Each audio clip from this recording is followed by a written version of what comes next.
പ്രാർത്ഥനയിൽ സ്ഥിരതയുള്ളവരായിരിക്കുവിൻ.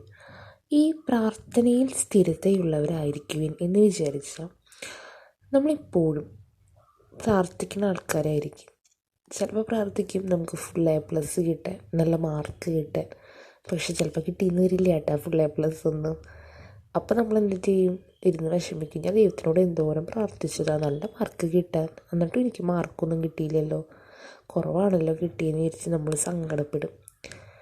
അപ്പോൾ ചിലപ്പോൾ ദൈവം വിചാരിച്ചിട്ടുണ്ടാവും അവൾക്ക് അത്ര മാർക്ക് കൊടുക്കേണ്ട ആവശ്യമില്ല, അപ്പോൾ അവൾ അഹങ്കരിക്കുന്നത് അത് കാരണമായിരിക്കും നമുക്ക് ആ മാർക്ക് കിട്ടാണ്ടിരുന്നത്. പക്ഷെ അതിനോർത്ത് സങ്കടപ്പെടാനൊന്നുമില്ല. കാരണം എൻ്റെ ഹിതമല്ല, ദൈവത്തിൻ്റെ ഹിതമാണ് നിറവേറേണ്ടത്, അല്ലേ? നമ്മുടെ ആഗ്രഹങ്ങളും നമ്മുടെ സ്വപ്നങ്ങളും ഒക്കെ നടന്നു കിട്ടിയാൽ പിന്നെ നമ്മൾ ദൈവത്തിനോട് പ്രാർത്ഥിക്കുകയോ? ഇല്ലല്ലോ. അപ്പോൾ ദൈവത്തിൻ്റെ ആഗ്രഹം എന്താ, ദൈവത്തിൻ്റെ സ്വപ്നം എന്താ, അത് നിറവേറട്ടെ എന്നിൽ, അങ്ങനെ പ്രാർത്ഥിക്കുക.